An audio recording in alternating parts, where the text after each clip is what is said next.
Gauthier Capuçon nous a rejoint sur le plateau de 64 minutes. Bonsoir. Bonsoir. Soyez le bienvenu sur Merci. TV5 Monde. Votre nouveau double disque s'appelle donc Intuition au singulier. C'est chez Erato Warner Classics. Alors c'est dans les bacs et vous serez en concert à la Philharmonie 2, Cité de la Musique, le jeudi 12 avril. Plusieurs dates également que l'on va voir s'afficher en bas de l'écran. La musique commence-t-elle selon vous par l'intuition ? En tout cas, l'intuition est toujours présente avec moi.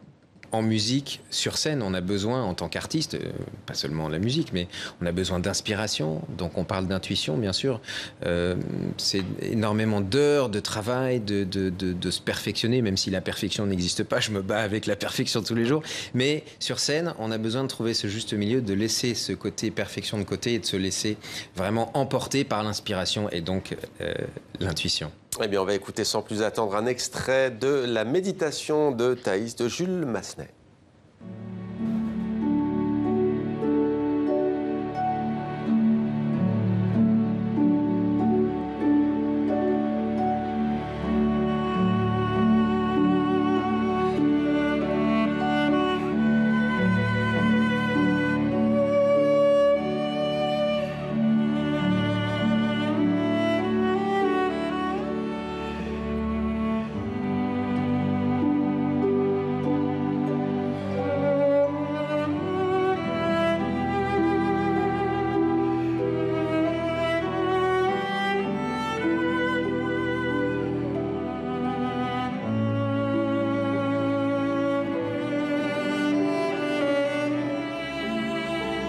Que ressentez-vous là quand vous jouez au juste? Je me suis toujours posé la question, on sent une concentration maximale, vous êtes en harmonie avec l'environnement? Oui, ça c'était une expérience vraiment extraordinaire avec l'actrice Jenna Bordy, le réalisateur Dominique Filleul. Là, pour le coup, c'était la méditation de Thaïs, mais c'était une vraie méditation. Je suis quand même sur les plages avec les falaises d'Étretat. Il est 5-6 heures du matin et bien évidemment, comme vous pouvez imaginer, il y a eu plusieurs plans. Donc moi, j'ai joué la méditation de Thaïs. Pendant 1 heure, j'étais seul sur cette plage. C'était vraiment extraordinaire de se retrouver seul avec la musique et la nature.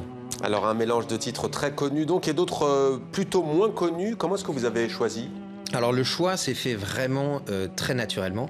Donc ce disque, c'est un peu raconter différentes périodes marquantes de ma vie en musique, donc avec chaque titre qui évoquerait comme une Madeleine de Proust certains souvenirs. Les titres se sont imposés d'eux-mêmes, que ce soit les titres de la période de l'enfance ou plus tard. Et puis j'ai souhaité aussi justement mettre à côté de titres connus comme La méditation de Thaïs, d'autres titres qui seraient moins connus pour les faire découvrir au grand public. Alors vous avez donc choisi de raconter votre vie en musique, ça va de votre premier violoncelle à 4 ans et demi jusqu'à votre ascension. Chaque morceau correspond, vous l'avez dit, à un moment précis. 36 ans, c'est quand même plutôt jeune pour faire, je vois sourire, pour faire un bilan, on va dire, de sa vie, de sa carrière.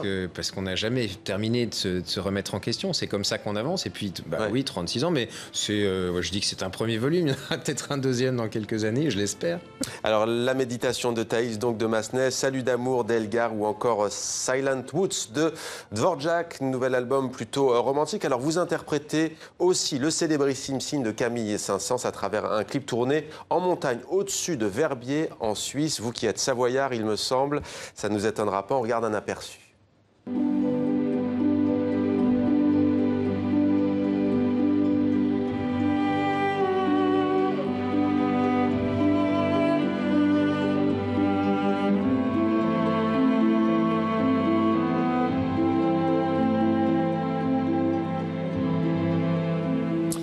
L'image, Gauthier Capuçon, le côté tube, c'est pour vous une manière d'ouvrir la musique classique au grand public? Alors ce clip, il s'est vraiment, alors là pour le coup fait de manière complètement intuitive. C'est toujours mon ami Dominique Filleul qui l'a réalisé avec cette danseuse extraordinaire Fanny Sage. C'est parti vraiment d'un désir, une admiration pour Maurice Baquet, que vous connaissez certainement, qui a travaillé avec Robert Doisneau, beaucoup, cet immense comédien. Et j'ai toujours eu le désir de partir sur un glacier, faire des photos. Et donc voilà, un copain pilote d'hélico, un copain réalisateur, nous voilà partis pour tourner un clip à 3650 mètres. Alors, vous avez joué lors des obsèques de Johnny Hallyday, vous êtes aussi jury du télécrochet Prodige sur France 2.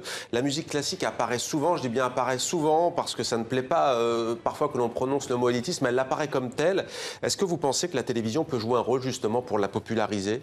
Bien sûr, c'est très important, parce que déjà, la télévision est un moyen pour l'amener à tout le monde. Il faut encore dire et redire qu'on n'a pas besoin de connaître la musique pour l'apprécier. C'est un langage, c'est sans doute la seule langue que l'on partage tous, quel que soit le milieu social, la couleur de peau. La langue, c'est universel, c'est un partage de paix, d'amour et de sentiments incroyables. Donc oui, c'est un Comment vecteur. expliquez-vous en quelques mots, on est pris par le temps, l'excellence de l'école française du violoncelle à travers le monde? C'est une tradition, ce sont de maîtres incroyables comme André Navarra, Philippe Muller avec lequel j'ai étudié. Et voilà, une jeune génération de violoncellistes incroyables. Merci beaucoup Gauthier Merci Capuçon, Intuition. Merci d'être venu sur notre plateau.